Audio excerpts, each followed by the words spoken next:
with ReThink Energy Florida. We founded ReThink Energy Florida to get people to think about energy differently in the state of Florida and to think about how accessible renewable energy is. So we partnered with the Archimedes to show that something like this can be done.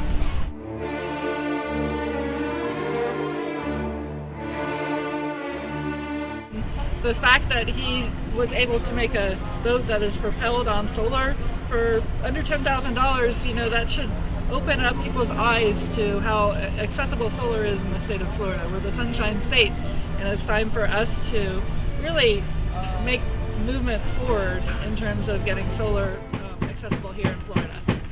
So your hope is that more and more people start getting inspired by ships like these? That's right. My hope is that by ships like these, by other interesting uses of solar, that people will be inspired to think about how they can use it in their own lives, not just as rooftop solar, although that's important, but also in other ways.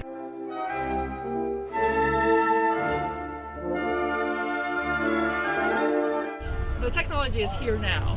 This is not something that's in the future. This isn't, you know, we are here now with this technology, and all we need to do is engage in that conversation and start engaging with our leaders to also have the conversation to bring it more to Florida than it is right now.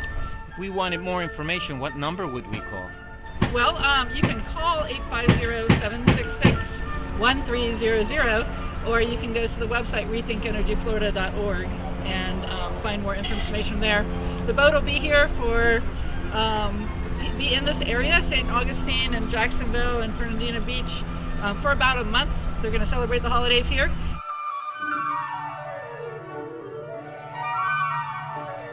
Okay, we from FirstCoast.tv want to thank you very much. This is a very interesting topic, and we hope people will engage in the conversation. Thanks so much.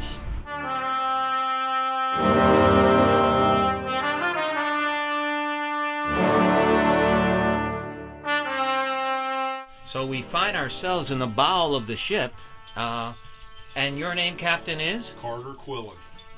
And is the vessel seaworthy, Captain? Absolutely.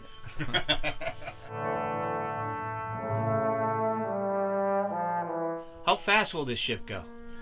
Real time under the sun, just running strictly off the incoming solar energy, I can do about 3 knots, a little over 3 knots. And then if I want to sip off my batteries, I can go 5. 5 knots max.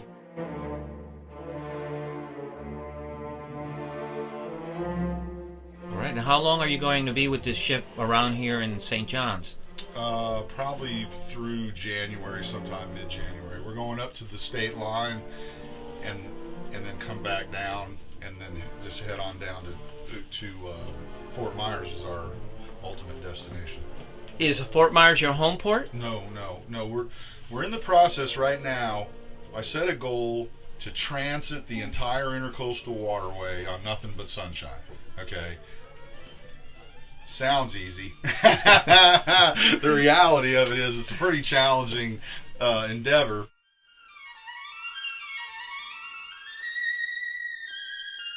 So far we've come from Pirates Cove, Alabama, across the Panhandle, down to Key West, and then up the East Coast to Port St. Lucie, exclusively on solar power. You get a lot of curiosity from people. People get excited about a big solar boat. That's what get crazy excited sometimes. It's funny.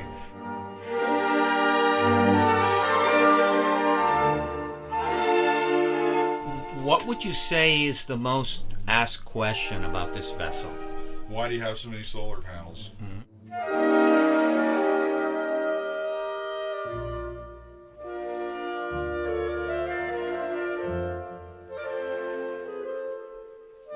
What this boat does is it gives people a real sense of proportion of what solar energy is capable of doing. In one view, you're just like, wow, we're living in the Sunshine State, and yet we're like number 18th in the country for solar applications because there's a lot of policy issues in the state. The investor-owned utilities have a lot of investment in the grid, and they don't want to lose that revenue. They do a good job at supplying the power, and they're like, oh, we don't want to mess with this. We want to keep things the way they are. But times are changing. I mean, it's never going to put them out of business. They're always going to be in the catbird seat with the grid. We're always going to need the grid, you know. And some of them are embracing it and just going with the flow and making the best of it, and some of them are fighting it tooth and nail. And the investor-owned utilities in Florida are fighting it tooth and nail. I mean, Germany has a really advanced or progressive approach, and what they've done essentially is just made tens of thousands of independent investors that have become miniature utility operators. And so the solar is just proliferated because of the government policies that allowed it to happen.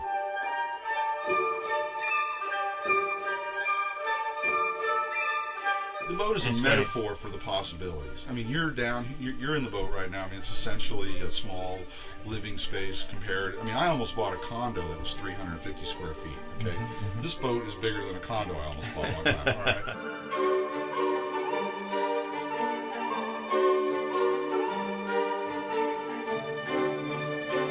Solar energy is power to the people. You know what I'm saying? Yes. And some people don't like that.